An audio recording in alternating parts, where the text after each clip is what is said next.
Hello friends, आज हम network diagram बनाना सीखेंगे। ये नेटवर्क एनालिसिस का एक पार्ट होता है। चलिए हम स्टार्ट करते हैं। नेटवर्क डायग्राम दो तरीके से बनाए जा सकते हैं। एक होता है एक्टिविटी ऑन एरो, दूसरा होता है एक्टिविटी ऑन नोड। तो आज हम जो सीखेंगे वो एक्टिविटी ऑन एरो है। एक्टिविटी ऑन नोड हम नेक्स्ट वीडियो में कवर करेंगे। चलिए स्टार्ट करते हैं। ये क्वेश्चन है। सबसे पहले हमें क्वेश्चन समझना होगा। क्वेश्चन में ये एक्टिविटीज़ गिवन होती है, साथ ही साथ प्रीसीडिंग एक्टिविटी भी देकर रखेंगे। तो आपको सबसे पहले इसे समझना है। देखिए, एक्टिविटी ए और एक्टिविटी बी के लिए कोई प्रीसीडिंग एक्टिविटी नहीं है। इसका मतलब ये हुआ कि एक्टिविटी ए और बी जो है वो अपने आप से स्टार्ट हो जाएगी। उन्हें स्टार्ट करने के लिए किसी का ख़त्म होना यहाँ पर ज़रूरी नहीं है। ये इनका स्टार्टिंग पॉइंट दोनों का सेम रहेगा। और अब यहाँ पर आगे देखिए, एक्टिविटी जो सी है वो तभी स्टार्ट होगी जब बी ख़त्म हो जाएगी। एक्टिविटी डी तभी स्टार्ट हो सकती है जब बी ख़त्म होगा। एक्टिविटी ई तभी स्टार्ट होगा जब ए ख़त्म होगा। ये जो प्रीसीडिंग एक्टिविटी होती है ये बताती है कि जब ये ख़त्म हो जाएंगी उसके बाद ही नेक्स्ट एक्टिविटी को हम स्टार्ट कर सकते हैं। यहाँ पर देखिए, ए के ख़त्म होने के बाद ही एक्टिविटी एफ स्टार्ट हो सकती है। एफ के ख़त्म होने के बाद जी स्टार्ट होगा। सी, ई एंड जी, इन तीनों के ख़त्म होने के बाद हम एच स्टार्ट करेंगे। एफ एक्टिविटी जब एंड हो जाएगी तब हम आई स्टार्ट कर सकते हैं। चलिए हम नेटवर्क डायग्राम बनाकर देखते हैं। ये देखिए, ये नोड रहेगा, स्टार्टिंग पॉइंट है। ए एंड बी जो है ये दोनों स्टार्ट हो रही हैं क्योंकि ए के लिए भी कोई प्रीसीडिंग एक्टिविटी नहीं है, बी के लिए भी कोई प्रीसीडिंग एक्टिविटी नहीं है। तो ये ए स्टार्ट हुआ, यहाँ पर बी।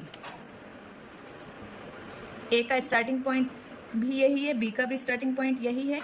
ए का एंडिंग पॉइंट ये है, बी का एंडिंग पॉइंट ये है। अब देखिए, सी एक्टिविटी कब स्टार्ट होगी? जब बी एंड हो रही है। बी कहाँ पर एंड हो रही है? यहाँ पर। तो हम सी को यहाँ से ही स्टार्ट करेंगे।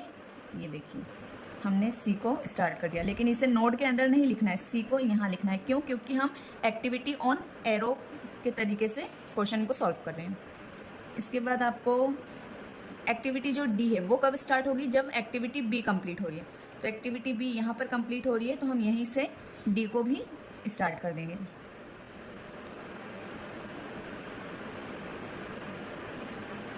इसके बाद एक्टिविटी ई।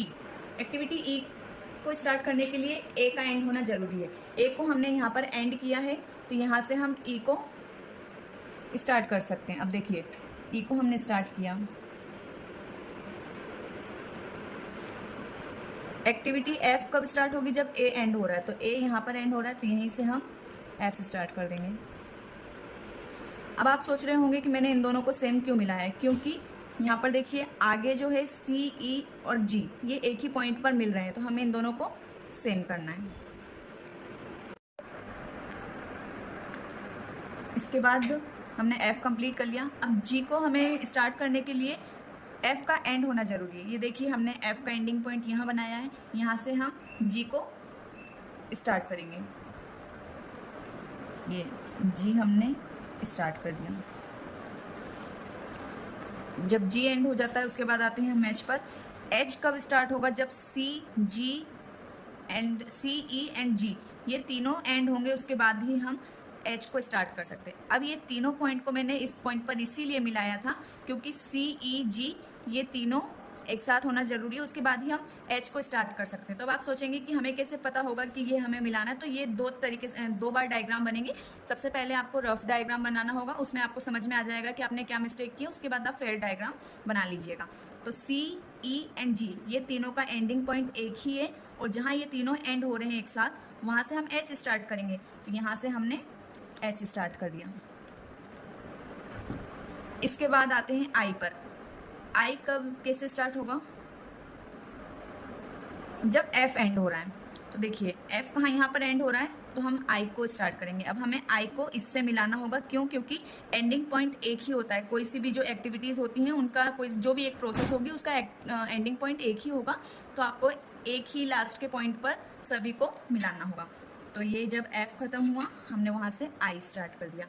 अब देखिए, एक एंडिंग पॉइंट यहाँ पर है, एक एंडिंग पॉइंट यहाँ पर है, लेकिन एंडिंग पॉइंट तो एक ही होना चाहिए। तो हमें ये जो डी था इसको ऐसे ना बनाकर, अब अभी तो मैंने ऐसे बना दिया है, लेकिन आप अपनी नोटबुक में इसको इस तरीके से बना लीजिएगा डायरेक्ट। और ये एकदम स्ट्रेट होना चाहिए। मेरे जो थोड़ा सा कर्व हो गया है, ये आपका कर्व नहीं होना चाहिए। यहाँ से डायरेक्ट ऐसे करके आप इसे मिला दीजिएगा, तो ये आपकी डी एक्टिविटी, आई एक्टिविटी और एच एक्टिविटी एक ही पॉइंट पर एंड हो जाएगी। तो ये था हमारा एक्टिविटी ऑन एरो डायग्राम। यदि आपको मेरा वीडियो पसंद आया हो तो लाइक एंड सब्सक्राइब कीजिएगा। Thank you.